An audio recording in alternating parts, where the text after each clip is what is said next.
Lesson number 4 कौन बिल से है, page 77, landscape of the soul. Landscape प्राकृतिक भूदृश्य,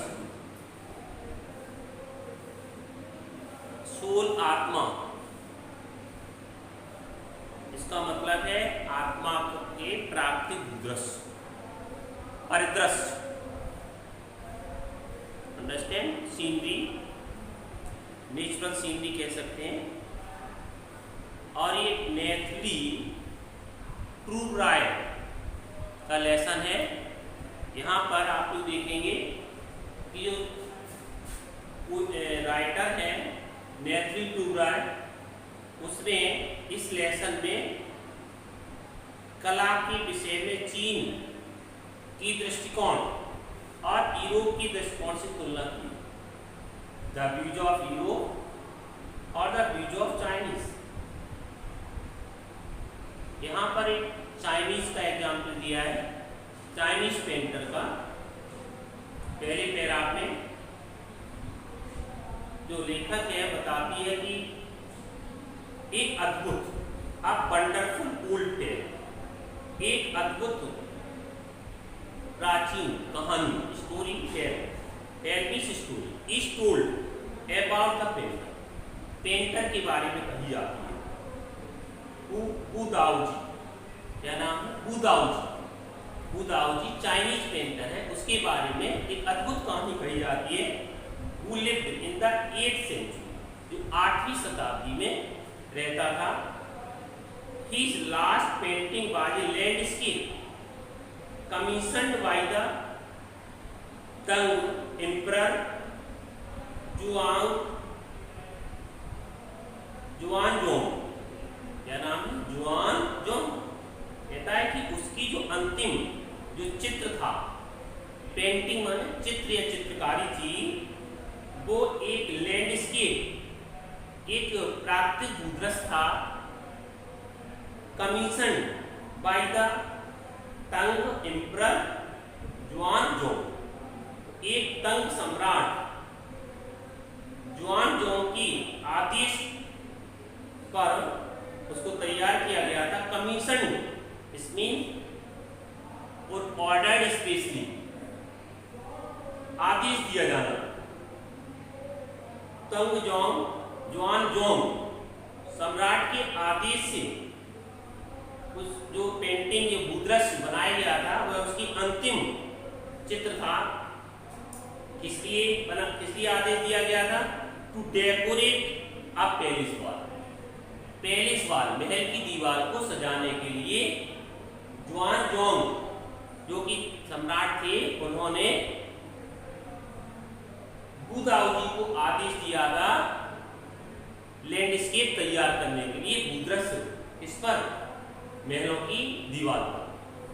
the master had written, master it means painter, चित्रकार जो गुदाओजी है, उसने had written his work behind the screen. उसने जो it means kept behind a curtain, अब पर्दे के पीछे उसने अपना जो हिज वर्क था, जो कार्य था, कृति थी, उसको छिपा के रखा। सो ओनली, ताकि द एम्परर वुड सी, जिससे केवल एम्परर ही इसको देख पाए, देख सके।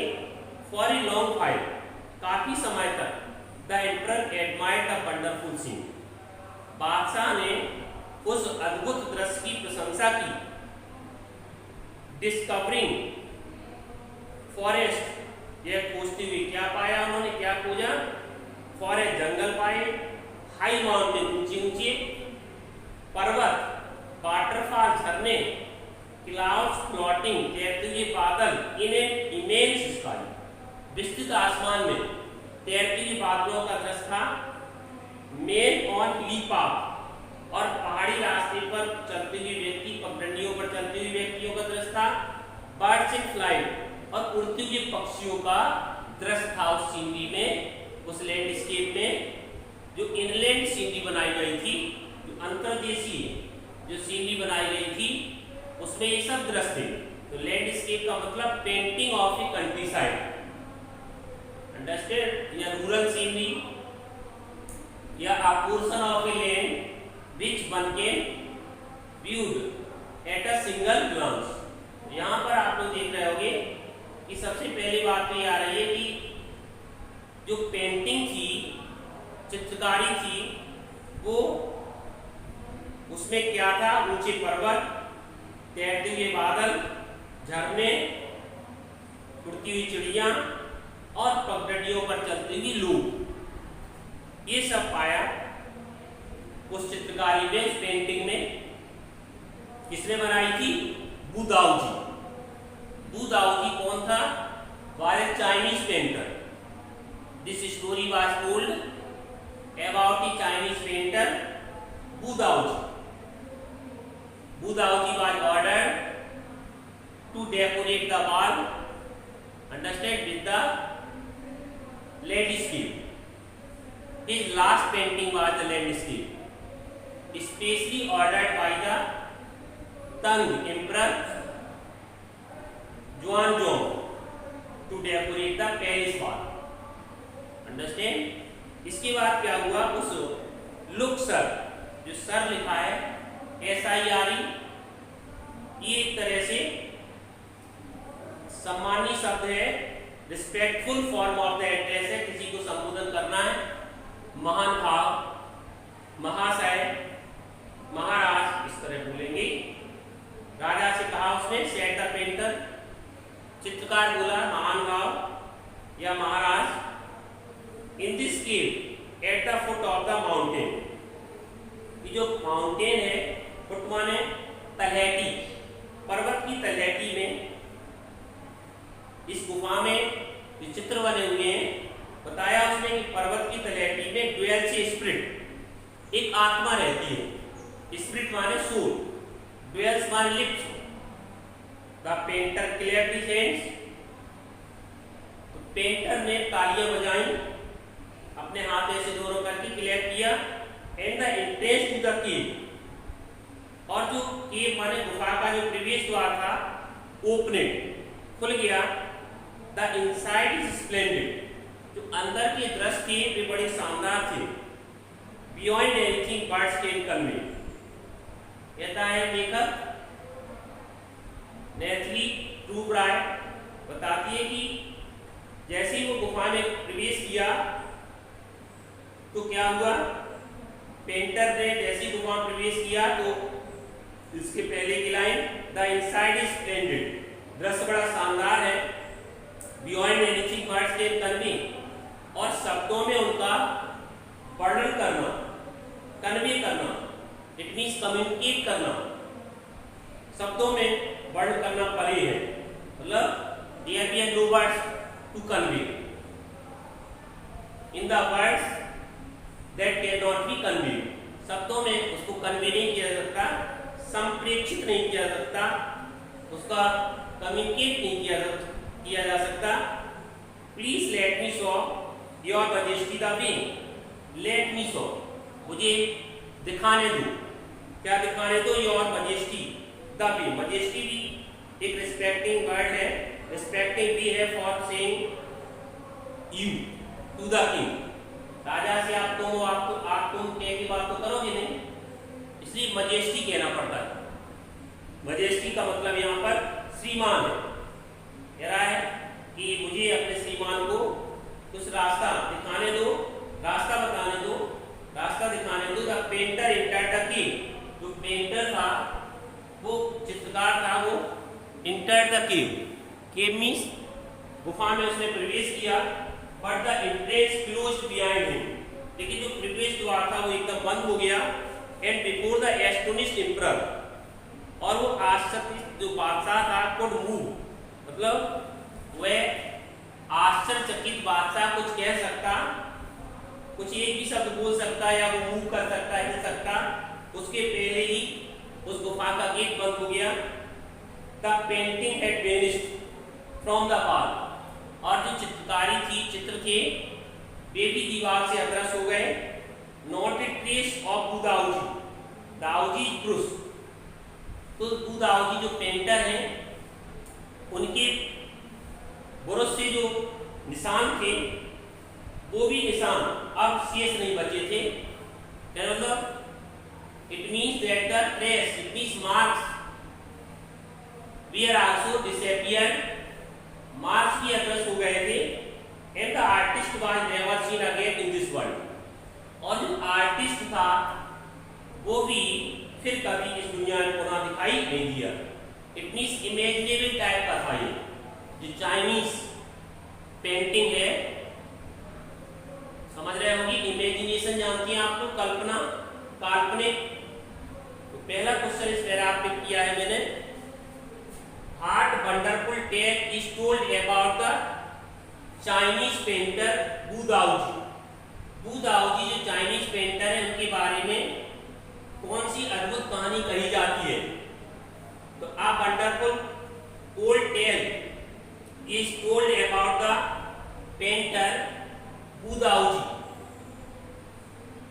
His last painting was a landscape ordered specially by the Emperor Juan to decorate a wall, but the painter had hidden his work behind a curtain so that only emperor might see. Next point दिया है, hard parts of the painting did the emperor admire. Emperor ने जो चित्रकारी की उसके कौन सा भाग की एडमायर किया। The emperor admired the mountains, forest, waterfalls, clouds floating in immense sky, men on hilly paths, birds in flight। Next point है, why did another painter not draw the eye of a dragon which he had painted। आगे आ रहा है कि जो painter है उसने एक dragon था, ड्रैगन एक प्रकार का एक सरीसृप टाइप का होता है जो मिथिकल मॉन्स्टर है, और वो मिथिकल मॉन्स्टर जो है लाइक ए ग्रेट रेप्टाइल, सरीसृप की तरह है, रेप्टाइल की तरह है, टाइपिकल विद विंग्स, जिसके पंख भी हैं, क्लॉज भी हैं, and able to breathe out fire, breathing out fire. तो यहाँ पर वो सरीसृप, वो जो ड्रैगन है, कह रहा है व्हाई डिड अनदर पेंटर, दूसरा जो चित्रकार था वो ही हैड पेंटेड, ड्रैगन जिसकी चित्रकारी की थी उसमें आंख को ड्रा क्यों नहीं कर पाया। देखेंगे पहला, सच स्टोरीज, जो अभी आपको मैंने एक पेंटर की कहानी बताई जिसका नाम वु दाओजी है, चाइनीज पेंटर है। ये कह रहा है, राइटर ये बताती है कि such stories played an important part in Chinese classical education, कि ऐसी जो कहानियां हैं प्लेड एन इम्पोर्टेंट पार्ट, एक बहुत महत्वपूर्ण भूमिका चाइनीज क्लासिकल एजुकेशन, जो चाइना की जो पारंपरिक, क्लासिकल का मतलब पारंपरिक, तिरछी लाइन करके शास्त्रीय, जो पारंपरिक या शास्त्रीय जो शिक्षा है, बहुत एंशिएंट नॉलेज है, द एजुकेशन एंशिएंट टाइम, प्राचीन काल में जो शिक्षा होती थी वो क्लासिकल एजुकेशन जो चाइना की है उसमें ऐसी कहानियां बहुत महत्वपूर्ण भूमिका अदा करती है। The books of Confucius, Confucius a great philosopher और चाइना, और जोंगजी आर फुल ऑफ देम, ऐसे जोंगजी और कन्फ्यूशियस की किताबें इनसे ऐसी कहानियों से भरी हैं। They help the master to guide his disciple, और ये पुस्तकें जो हैं हेल्प द मास्टर, जो चित्रकार है या जो मास्टर हैं उनकी मदद करती हैं to guide his disciple in the right direction, अपने शिष्यों को सही दिशा देने में मदद करती है, मार्गदर्शित करने में मदद करती है। Beyond the anecdotes, anecdotes it means a short story, लघु कथा। ये लघु कथा की बियॉन्ड मतलब कहने का लघु कथा के अतिरिक्त या परे, they are deeply revealing of the spirit in which art was considered, कि इनमें दे आर डीपली रिवीलिंग, वो ये प्रकट भी करती हैं, रिवीलिंग और डिस्क्लोजिंग करती हैं, व्यक्त करने वाली हैं वो ऑफ द स्पिरिट, ऐसी भावनाओं को, ऐसी आत्मा को, इतनी कला की आत्मीयता व्यक्त होती है उसमें, है ना। In which art was considered, art was considered, इतनी जो कला है वो कला उसमें मानी जाती है, वो कला किसमें मानी जाती है, उस आत्मा में। इसलिए वो आत्मा के भाव को या deeply revealing of the spirit, वो आत्मा को व्यक्त करने वाली है, जिस आत्मा में कला को माना जाता है, इट मींस कला की आत्मीयता को व्यक्त करने वाली है। कंट्रास्ट स्टोरी, जो कहानी अभी आपने पढ़ी थी, इस कहानी के भी अलावा अगर आपको अंतर चाहिए, कंट्रास्ट का मतलब होता है अंतर दिखाना, अंतर दिखाने के लिए, और एंकर या दूसरी कोई फेमस कहानी ले लो, वन अबाउट पेंटर, किसी भी चित्रकार के बारे में, who would not draw the I of A dragon, जिसने एक जो ड्रैगन है, एक पंख वाला, नाम कह सकती हैं आप, सर्प कह सकते हैं, रेप्टाइल कह सकते हैं, वो रेप्टाइल जो है, जो पंख वाला नाग है, उस पंख वाले नाग की आंख को ड्रा नहीं किया उसने। क्यों नहीं किया? जिस ड्रैगन को बनाया था लेकिन उसने आंख नहीं बनाई, आंख का निर्माण नहीं किया, फॉर फियर, इस डर से नहीं किया, it would fly out of painting, ये चित्रकारी से उड़ जाएगी, would fly out of the painting हो जाएगी विथ एन ओल्ड स्टोरी, ये प्राचीन कहानी from my native Flanders, native Flanders जो मेरा अपना फ्लैंडर्स है, फ्लैंडर एक देश है जो मध्यकाल में पश्चिमी यूरोप का क्षेत्र था, वो फ्लैंडर है, वो अपना जो मेरे अपने निवासी हैं, जो फ्लैंडर के निवासी ने कहानी सुनाई थी, जिसके बारे में क्या था, जिसके बारे में आई फाइंड, इसमें मैंने पाया most representative of western painting, उसको मैंने पाश्चात्य चित्रकारी का एक प्रतीक माना मैंने। उस जो निवासी ने, जो फ्लैंडर, जो माई नेटिव फ्लैंडर थे, जो मेरे फ्लैंडर के निवासी, फ्लैंडर निवासी ने कहानी सुनाई थी, या with an old story from my native Flanders, जो मेरे अपने जो फ्लैंडर जो देश है, उस मेरे अपने जो फ्लैंडर्स थे, फ्लैंडर्स के जो निवासी थे, उनसे एक कहानी थी। उस कहानी को मैंने क्या पाया, मैंने पाया कि पाश्चात्य चित्रकारी का प्रतीक मैंने माना, उसको मैंने पाश्चात्य चित्रकारी का प्रतीक के रूप में उसको पाया। अंडरस्टैंड? तो यहाँ पर why did and the painter not draw the I of A dragon, आपको मैंने बताया कि the painter did not draw the eye of a dragon which he painted because he feared that it would fly out of the painting, इसलिए उसने उसमें आंख को draw नहीं किया। अब in the 15th century, urging 15th century 15वीं शताब्दी में एंटवर्प, एक बेल्जियम का एक प्रांत है Antwerp, a master black Smith, एक लोहार था, है ना, black Smith, Karl Quinton Matsys, उसको क्विंटन मेट्सिस कहते थे, fail in love with a painters daughter, वह एक चित्रकार की लड़की से उसका प्यार हो गया। The father would not accept a son in law, लेकिन वो चित्रकार था जिसकी लड़की थी, उस चित्रकार ने not accept a son in law in such a profession, ऐसे प्रोफेशन माने ऐसे व्यवसाय वाले लड़के को अपना दामाद स्वीकार नहीं किया। So Quinton sneaked into the painter's studio, अतः क्विंटन जो था, स्नीक का मतलब होता है पेंट स्टीलली, चुपचाप घुसना, into the painter's studio, painter के स्टूडियो में चुपचाप घुस गया, एंड पेंटेड ए फ्लाई, और उसने एक मक्खी का चित्र बनाया on his latest panel, latest panel जो बिल्कुल अभी अभी, पेनल का मतलब फलक, मतलब एक ऐसा टुकड़ा जिस पर चित्र को चित्रित किया जाता है, दूसरी भाषा में फ्रेम कह सकते हैं, चित्र वाला फ्रेम। तो उस चित्र को जो चित्रित किया जाता है वो पीस ऑफ वुड होता है, on which picture is painted, जिस पर पिक्चर को पेंटेड किया जाता है उसे उसे आप पैनल कह सकते हैं।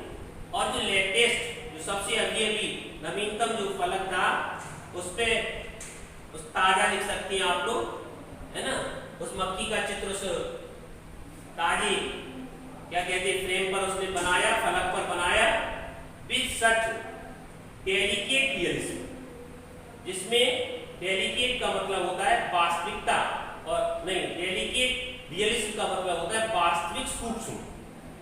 इट मीन्स सूक्ष्म यथार्थता, सूक्ष्म यथार्थता इसका मतलब है जिसमें सजीवता से कोई चीज बनाना और उसमें यथार्थ जीवन जैसी बन जाए, ऐसे लगे जैसे यथार्थ रियलिटी आ जाए उसमें, उसको आप कह सकते हैं डेलिकेट रियलिज्म। समझे, सूक्ष्म यथार्थ। तो जो उसने मक्खी का चित्र बनाया था, वो जो लेटेस्ट पैनल पर मक्खी का चित्र बनाया, उस लोहार ने विद सच डेलिकेट रियलिज्म, उसमें वास्तव में ऐसा लग रहा था, सजीवता दिखाई दे रही थी, यथार्थता थी उसमें, सूक्ष्म यथार्थता थी, that the master tried to sweat it away. तो जो मास्टर था, जो वास्तविक पेंटर था, उस पेंटर ने sweat it away, sweat it away इसका मतलब प्रहार करना भी है और इसका मतलब उड़ाने का प्रयास करना भी है। तो उसने उस पर प्रहार किया, यानी हार्ड बिलो, मक्खी को उड़ाने का प्रयास किया, जो मक्खी उसने बनाई थी। बिफोर ही रियलाइज, ये महसूस करने के पहले उसने उड़ाने का प्रयास किया, व्हाट हैड हैपेंड, ये आखिर घटित क्या हुआ था। ये जानकारी हुई उसके पहले, उसने जो प्रयास किया, जानकारी होने के पहले ही उसने प्रयास किया, तो क्या हुआ, क्विंटीन वाज इमीडिएटली एडमिटेड। उसके बाद क्या हुआ कि जो क्विंटीन है, जिसने इतनी अच्छी पेंटिंग तैयार की थी, उसको इमीडिएटली तुरंत ही एडमिटेड का मतलब दाखिला करना, प्रवेश करना, एज एन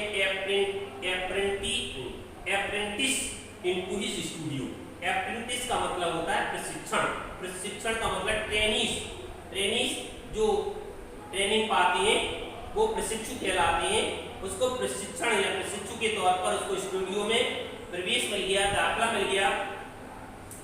ही मैरिड, फिर उसके बाद उसी पेंटर के यहाँ जिसकी लड़की से वो प्यार कर रहा था, उस पेंटर ने अपने स्टूडियो में उसको नौकरी दे दी। उसके बाद ही मैरिड हिज बिलव्ड, फिर उसने अपनी उसी प्रेमिका से विवाह कर लिया। And went on to become one of the most famous painter of his age, और फिर अपनी एज का, है ना, समय का क्या हो गया, अपनी एज, अपने पीरियड का वो सबसे प्रसिद्ध एक कलाकार हुआ, है ना। देन टू स्टोरी इलस्ट्रेट, ये दो कहानियां, एक ऊपर बताया मैंने और ये दोनों ही कहानियां जो थी वो ये इलस्ट्रेट माने प्रकट करती हैं। क्या प्रकट करती हैं, क्या दर्शाती हैं, with each form of art, कला की जो फॉर्म होती है, इस ट्राइंग टू अचीव का मतलब होता है प्राप्त करना, हासिल करना। वो कुछ ना कुछ प्राप्त करना चाहती है, वो कुछ ना कुछ लक्ष्य को पाने का प्रयास करती है। हर कला का रूप जो है कुछ ना कुछ अपने में हासिल करने का प्रयास करता है। इल्यूजनिस्टिक लाइकनेस, इल्यूजनिस्टिक लाइकनेस का मतलब भ्रांतिजनक समानता। जो भ्रांतिजनक समानता है इन यूरोप, मतलब यूरोप की चित्रकारी और चाइना जो एशिया में उसकी चित्रकारी का कंपैरिजन है, तुलनात्मक है कि जो यूरोप में क्या है, भ्रांतिजनक समानता जो यूरोप में है, लेकिन जो एशिया में क्या है, the sense of inner life and spirit in Asia. लेकिन जो एशिया में जो the essence of inner life, जो इनर लाइफ का मतलब होता है आंतरिक जीवन और आत्मा, एशिया में आंतरिक जीवन और आत्मा का सार है और यूरोप में भ्रांतिजनक समानता है, ये कहा उसने। Understand? Now next day I will teach